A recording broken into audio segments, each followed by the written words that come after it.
And welcome to another edition of the new Sports Outlaws podcast. As always, I am Neil and this is Danny.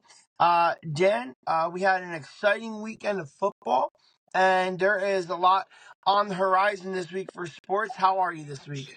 Doing good. So yeah, at the end of football Sunday, so I was thinking about, all right, it's going to be another podcast of just talking about football. But we've had a lot of stuff happen in the past really 3 days between this more free agent MLB, between some local football and some non-local football. So there's a lot to talk about other than football, but we'll get into mostly football today, and let's do it. Yeah, I mean, there is more to talk about than just football. This is football dominated because of the playoffs, and this podcast will also be as such. And I do have some baseball topics I want to talk to you about, some basketball topics I want to talk to you about. But let's start off with football since that is what really carried us through the weekend. I was four different parlays, one leg short of hitting some decent bets this weekend, and they all seemed to fall a little bit short. Even the ones that were two legs away from winning were only a couple yards each player on some of the props. But I thought the playoffs were fun and exciting. We got a Washington upset of Detroit. We got a close game in Philly. We wish we could have gotten a different outcome. And then I think we got the most exciting game of the weekend, like we thought, the last game of the night, and we got KC to win, but it looked a little in doubt there. So, what'd you think about the weekend? Yeah, it was an exciting week. I think the first game, Kansas City and Houston, kind of went as sort of we expected. It was basically one that just hovered around the spread pretty much all game. And there was a safety at the end, which really screwed some people over who bet the -9.5, KC -9.5 in that game. But I think that went as expected in terms of KC did what they had to do to get it done. And then our next one was Jaden Daniels, right? Jaden Daniels and the Lions really kind of shocked the world. And the Lions threw everything at them. I was kind of just watching after watching all the shows kind of throughout the week. The Lions didn't do anything really wrong. It was just Jaden Daniels was just spectacular, and sometimes that's what a quarterback does, and that's why people draft him that high. And then the Eagles, they kind of, I wouldn't say it was. I mean, it was in doubt definitely, but the Eagles did what they had to do, especially defensively, to win that game. And then I thought Baltimore, so the game of the weekend, I guess the Baltimore and the Bills game, Baltimore outplayed them. They really outplayed them. I think that Baltimore was kind of the better team in that game, but when you have 4 turnovers and you have plays, that's what kind of costs you games. And it goes on Lamar, it goes on Andrews. But yeah, it was an exciting one, and we kind of get a matchup now Sunday night, really 6:30, with the Bills and the Chiefs for like the third or fourth time, where Josh Allen is finally looking for his redemption. And then we got a kind of exciting one with the underdog Washington against the Eagles. And if Daniels plays like he does, like he did this past Saturday, could be looking at another upset this next Sunday. Yeah, I like I said before when I previewed the pitch to you there, I thought it was a fun and exciting weekend. I don't think anybody expected Detroit to lay as big of an egg. I think they would have expected them, if not to win outright, at least put up a fight, and didn't seem like that much of a fight. Jared Goff was sloppy, and there was a lot of issues with that team, so we'll see what happens. They lost a lot of their coaching, which we'll talk about in a minute or two. But to then pivot us to this weekend coming up, I sent a meme to you guys in the text group that we have with our friends, and it just seems like the whole country, except for Philadelphia, is rooting for the Washington Commanders, and the whole country, except for Kansas City, Missouri, is rooting for the Bills. I understand that the Bills have a little bit of, I don't know, not oddness to them, but like almost overplayedness with the Bills Mafia and everything like that. But I want to say anybody who's not a Kansas City fan is sick and tired of seeing Kansas City in these games, and would like to see a change, like to see somebody else. Yeah, it was similar to the Patriots run about a decade ago, I guess. And they just, I mean, obviously you had a couple teams with the Giants, and then you had Tennessee to kind of end the whole the whole thing, the whole like their dynasty over there. But yeah, I think it's just with Philly. I think it's more there. I think Jaden Daniels is just the underdog, and everyone loves an underdog. And I don't think anyone likes Nick Sirianni, including their team. So I think that kind of that helps that situation. And yeah, the KC, everyone, Josh Allen, he just people see him, he works so hard, and he does, but it looks like he's throwing his body on the line all the time, and he is. And they just want to see that underdog kind of just rise, even though it's not to the top yet, to I mean at least the Super Bowl, and have someone different than watching Taylor Swift and Caitlin Clark in the press box, and I forgot Brittany Mahomes in the press box for the Super Bowl. So Yeah. that I think that's a pain too. People don't want to see them in the press box for the cajillionth time. Yeah. And all of us who are not Kansas City fans believe that there's some tinge of conspiracy, or NFL obviously wants Taylor Swift in a box at the Super Bowl. It would be so good for business. I don't think they're outright fixing the games, but it just always looks so suspicious when Mahomes gets all the calls, like a LeBron level, exactly, like a LeBron level player, like the listen, I like him. You know my personal feelings on like his wife being in the in the spotlight recently and stuff like that. But he just he makes it so hard to root for him. Like Patrick, we get it, you're the best, but now you're gonna flop outside the lines, and then he gets that stupid penalty where the two defenders bang heads with each other and totally miss him, and he gets a 15-yard penalty.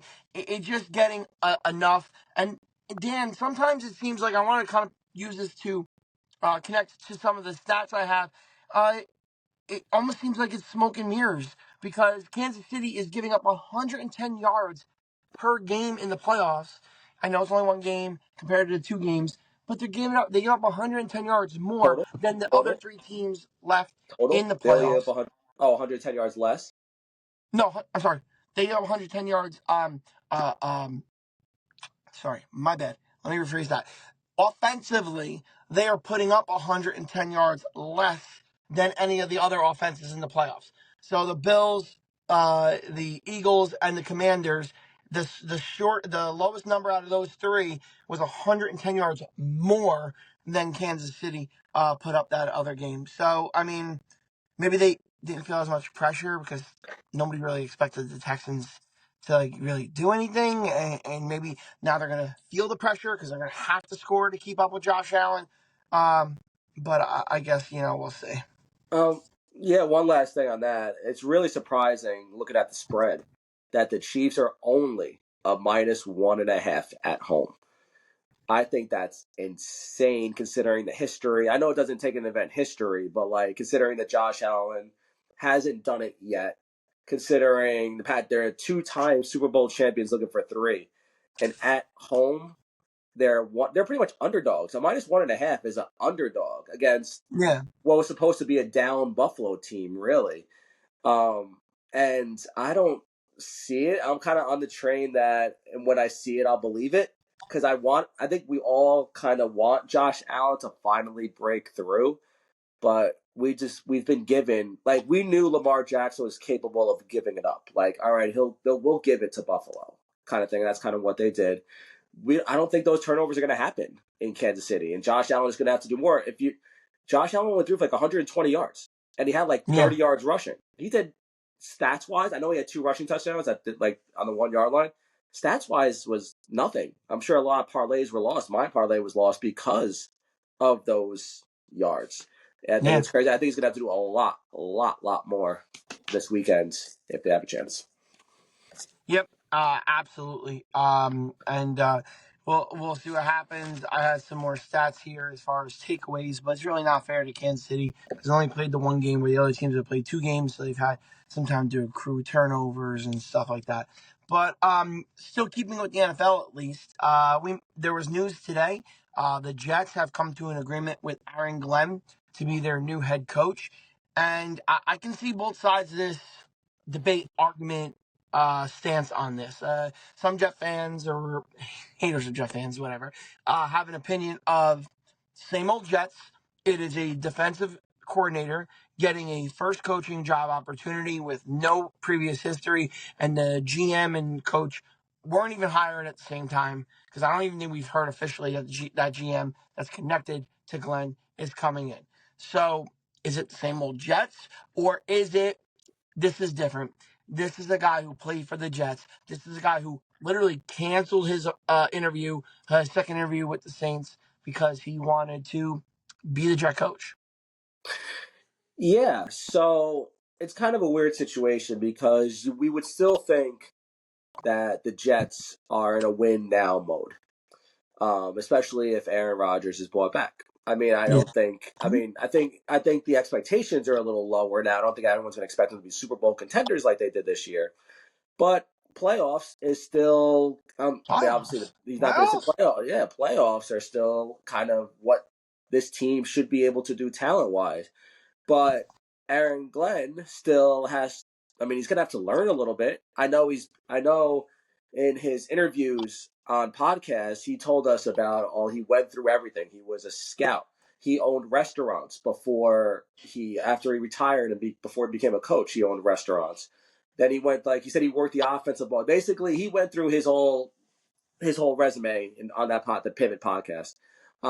And basically he said, and he could be ready. He might be ready. He might be a great, but is New York and Woody Johnson going to give him the opportunity to make some mistakes?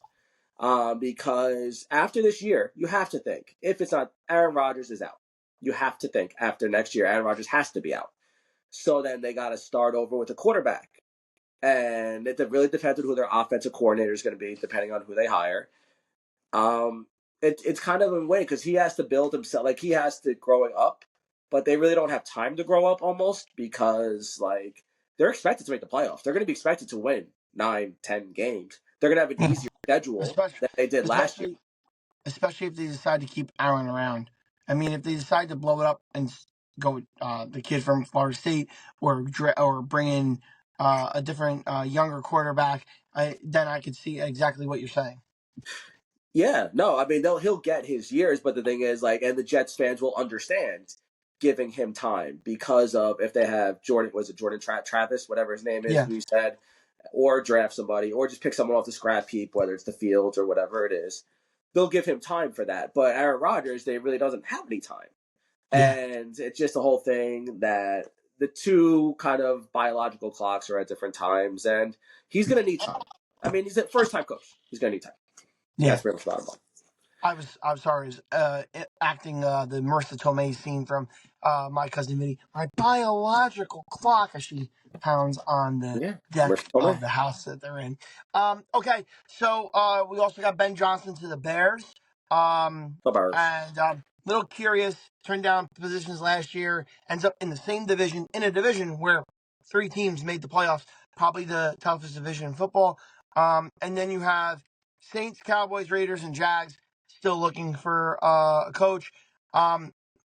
Maybe Mike McCarthy ends up with the Saints, but who do you think ends up with the Cowboys? I was thinking it was Kellen Moore, but I'm not sure now. They've interviewed their OC Schottenheimer, who was the OC for the Cowboys last year. They've obviously interviewed Kellen Moore. I know we haven't heard this much smoke in a while, but obviously Deion Sanders, we haven't heard that in a week. I mean that could still, I'm sure that could still be on the horizon. But I I'm surprised Kellen Moore would want to come back, considering, I mean, I don't know. I guess they didn't leave on the worst terms. I'm assuming. I have no idea. But all of a sudden, I guess giving him a head coach is a lot better than the OC. But they have a lot of work to do. They have a lot of cap, especially things that they have to take care of in terms of paying Michael Parsons and all that stuff. So it kind of similar to the Jets. They have a team with Dak coming back, and they have decent parts. It's just a matter of being able to kind of manipulate the cap, like with signing bonuses and everything, to see if we can bring new people in for next year. Yeah, But yeah, maybe their OC, Kellen Moore, Schottenheimer seem like to be the favorites there. yeah. Okay. So not any easy pivot here, but I want to talk a little bit baseball with you since that is our love. And although we don't have a lot of Yankee specific news. There is some things that have happened. So first and foremost, um,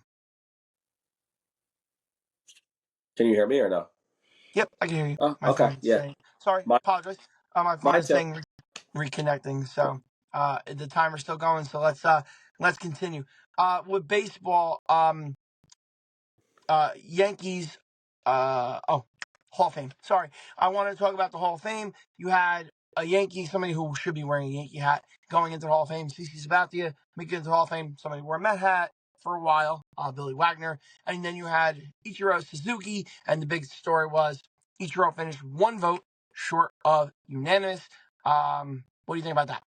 Yeah, no, proud of CC for getting in. He obviously is deserving, and he's obviously taken a love for New York after it looked like at the very beginning. I mean, I was listening to the fan this morning, and they were saying that CC wasn't the happiest coming to New York at first in 2009, but obviously a championship helps, and I'm sure that he's kind of been treated with like royalty over there, and he's kind of taken a love. He lives there still, so he's really taken a love, and he should definitely be wearing a. I know he did a lot of good things with Cleveland. He had that Milwaukee run, that playoff run, but he did his legacy with the Yankees, and definitely should have a Yankee hat on. Billy Yeah, Wagner deserves to get in. I like Billy Wagner. He deserves to get in. He's one of the most dominant closers. I mean, he was kind of in the Mo era, so he's kind of caught up in that, but he was one of the most dominant closers, so happy for him. And yeah, Ichiro, obviously. I mean, whoever didn't vote for him, I don't know, they had sick, COVID, whoever didn't vote for him, I don't know, but he should have been yeah. unanimous.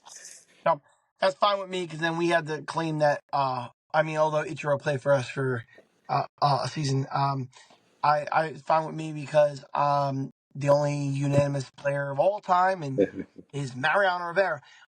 So that is a feather in our Yankee cap. I still think, and I say it all the time, and I don't think this is a hot take. I think that more and more I'm not young, but younger people that talk about sports have the same type of view. Put everyone in. The fact that Barry Bonds and Roger Clemens are not in the Hall of Fame is ridiculous. I know A Rod tested positive for a test.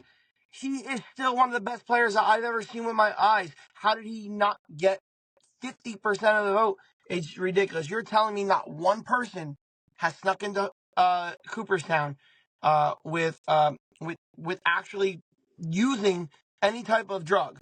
You know that has happened before. I guarantee you, Big Poppy took something, and he's in their first ballot. So they decide who they want, these writers. And I'm sick and tired of these 70, 80-year-old writers who are nonsensical, like John Heyman. Like, get out of my face. Like, you're a loser. Like, no one respects you in the media outlet anymore. They make fun of you. Listen to Boomer and Geo make fun of you. It's the greatest thing when they make fun of momos like you.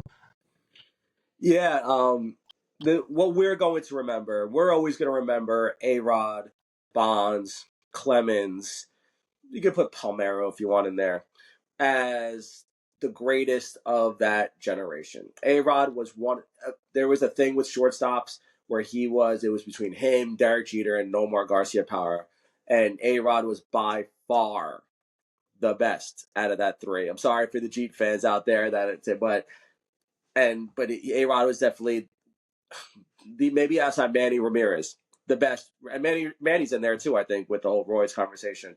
The best, maybe right-handed hitter, like one of all time almost.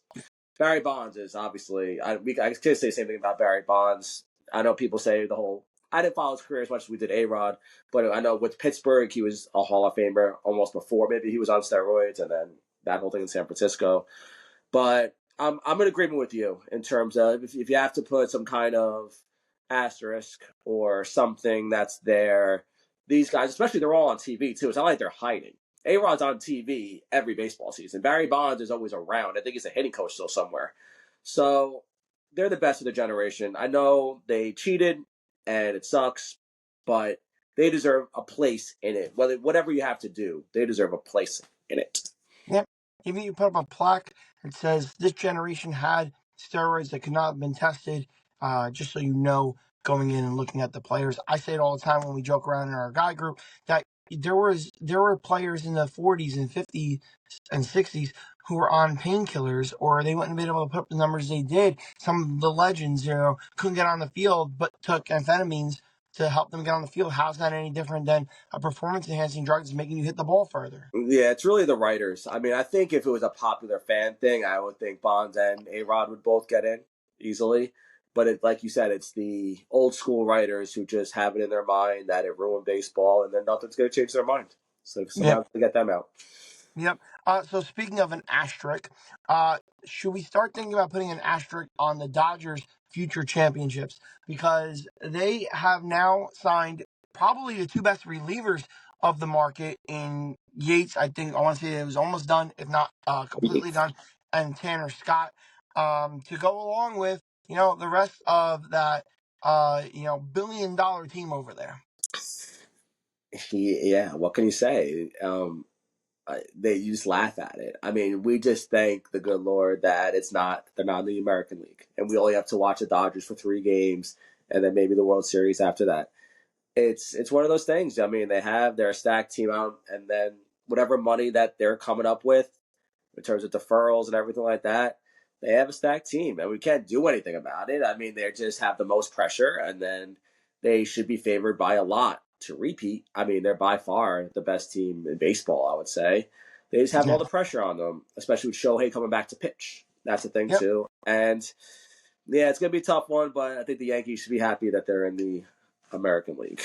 Yep, and I mean, listen, we know things happen. We know we've seen the Yankees crash before they get to the World Series. I mean, hell, it's the first World Series last year since '09. It takes sometimes it doesn't work out the way it's supposed to. But I mean, by all accounts, everybody thinks the Yankees are hands down the best team in the American League. And then you just got to figure out if you get to the World Series again, if the Dodgers wait for you, how you beat the Dodgers. Hopefully, you get lucky. Somebody takes them out. Anyway, speaking of free agents, talking about the Dodgers, the most recent rumors are the Yankees no longer have any interest in Bregman. Bregman and the Tigers are pretty much courting each other. Do we think that happens? Yeah, I mean, it's going to depend on who. I mean, they obviously have a number between him a lot, like between Alonso and Bregman. They have their number that they want, and they're both Boris guys, and they're both just going to wait until someone bends the Comes close. knee and gives them that number. That's Yeah. what it is. And they still have. Boris is telling them you still have 2 months. I mean, I know pitchers and catchers, and spring training starts in about a month, but you still got. They technically still have 2 months, a month and a half, just to get signed, and they're going to wait it out, and they're going to go. They have their number. They're going to go to the team that's giving them what they want, and that's what it is, and that's what Boris clients have kind of done in the past. That was the same thing happened to Snell last year. Yeah. Yeah. Snell held out. I think like literally like a week before the season started, he signed with San Francisco, right? And I don't think he ended up pitching until like May because he had to get his arm right and ready to go. But with hitting's a little different, so they could be ready to go. They have 2 months. I think they're going to wait it out and see what they can get. Yeah. I do agree with you at least halfway. I think Bregman gets his number or close to his number from probably somebody like the Tigers. I think Pete, and was my next note to bring up to you for MLB headlines was, I think Pete has nobody else unless somebody else comes out of the woodwork and says, "Fine, we'll bring him in and let him play a third of the time at first base and the rest of the time at DH." It's the Mets with Santander signing with the Blue Jays. If you look out in the landscape, there's really no teams that are like, need a first baseman or are going to spend the money Pete and Boris are looking for a first baseman. I think his best option is going to be to sign that 3 year with opt out deal from the Mets. Yeah, I think Pete kind of at least they know. I mean, Bregman doesn't know, but well, maybe he knows, but Pete knows he has that to fall back on if all else fails. Like, all right, I'll go back to the Mets on a 3 year with a whole bunch of opt outs. I think that's what the Mets are waiting for, and the Mets I think have a decent chance of that happening. Just because there doesn't seem to be really a market for Agree. Alonso, and I think the Mets are doing a good job waiting this out and playing their close to the vest, playing their cards close to the vest. Yep. Um. So our last category to really talk about today before we sign off is basketball. Like you said, the Nets can't tank, right? They're in all these games and they got to give you an ulcer. You're like, I want to lose. I want the more lottery balls for Cooper Flag, and then they got to make you choke when the Knicks barely beat them by 4, and then they went into the second quarter within 8 at one point with the Suns. You're just like, can't you be losing by 20 going into the second quarter? Come on. So that was obviously yesterday. Was that game with the Knicks that you kind of just wanted? It kind of worked out actually really perfectly for the Nets because they made the Knicks sweat. I think they were. It was like they were up by 1 actually with like a minute and 30 left. And they ended up losing, but it was almost like the best thing almost ever. I mean, obviously a win kind of makes it better because the Knicks. We have the Knicks draft pick for this year too. So I mean, it was one of those things. But it was yeah. I don't know if it's Jordy. I mean, I'm still I'll say it every week. I'm confident in the coach, and it's gonna take some time, but yeah, we're obviously in tank mode, and I think we're like number 4. I want to say right now in the tankathon from all I'm reading. So a lot of Net fans have been happy lately. I don't think we've won a game in a while. So yeah, yeah. Yep. So you're losing, and you're probably going to sell off pieces. We've talked about this before. We're getting closer and closer to that time in the NBA where we're going to start seeing some movement. It's like a 2 week. Yeah. I think it's like 2 weeks. The trade deadline. Some of the rumors I was looking for the Knicks is that they're not going to do anything big. They really don't have much room to do Yep. anything big. They can do. They probably need to add somebody, and they need to decide what they're doing with their center position. Mitchell Robinson, by all accounts, should be back. The rumor was that he'd be back by February playing. So we'll see if that happens. I saw rumors of possibly Jericho Sims being moved, especially since then you get kind of a logjam. And we know that Tibbs is not going to go too deep. He may expand it to 10, but right now he's really on a 9-man rotation. And we'll see what happens. The Knicks are 2 back of the Celtics, 5-5 in their last 10. You get this weird feeling, and I really don't like Keith McPherson. I really like. He's one of the personalities I really can't stand on the fan. Him and Sal. But I do agree with him being an F fan. But I do agree with him that it weirdly feels like this is like a team where you can almost be like, I could see them winning a series and then bowing out. Like it I don't know what it is. Listen, I know their offense is much better. Their defense is not as good. But it just feels like when we step up to that next level of competition, it's not there where I thought it would be last year with how intense the defense was. I don't feel it this year. I mean, it really started like around the All-Star break last year, I want to say, right? Is when they made their huge run for the 2nd seed, right? They ended up the 2 Yep. seed. So I know lately what they got destroyed by OKC in the 4th quarter in one game, and the second game they really got destroyed by them. They obviously lost to Cleveland. They've lost to Boston.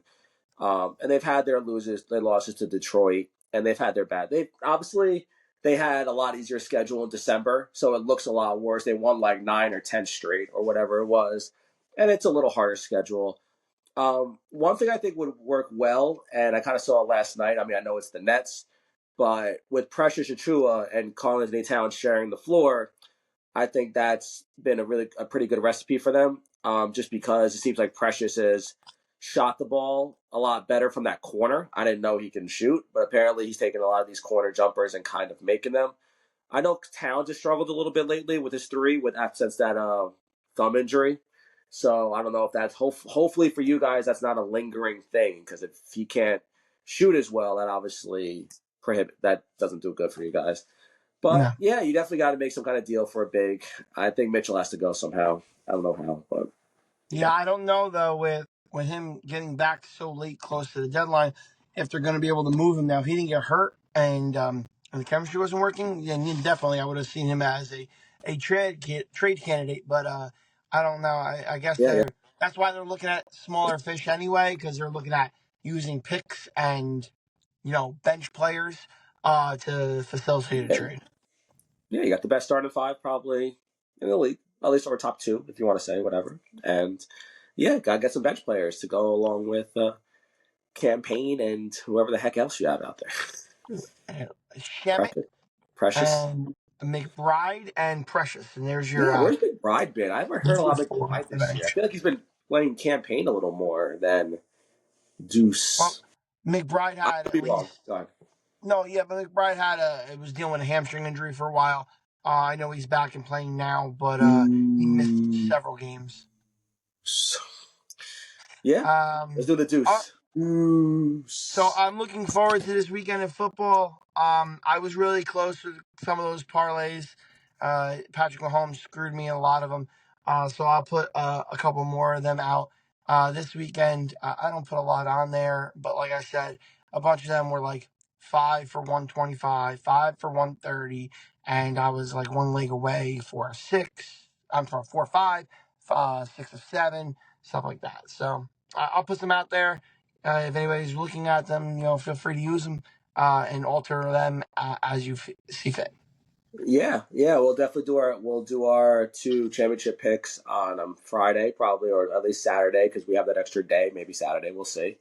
Um, and yeah, kind of the picks are kind of coming to an end, so we're definitely going to post some new things, whether it's trivia, whether it's blind ranks. We'll have some baseball in a few weeks to talk about, so we'll definitely post some extra stuff on there. Um, and yeah, all right. So look forward to our picks and our parlays this weekend. Again, feel free to use them safely. But yeah, until next time. I mean, follow us. All right, follow us. Follow us. YouTube, X, Instagram. Um, comment, subscribe, like. We appreciate all the love. So until next time, I'm Danny. This is Neil signing off. All right, there you go. Nice. All right, feel better, buddy. Take some medicine. Later.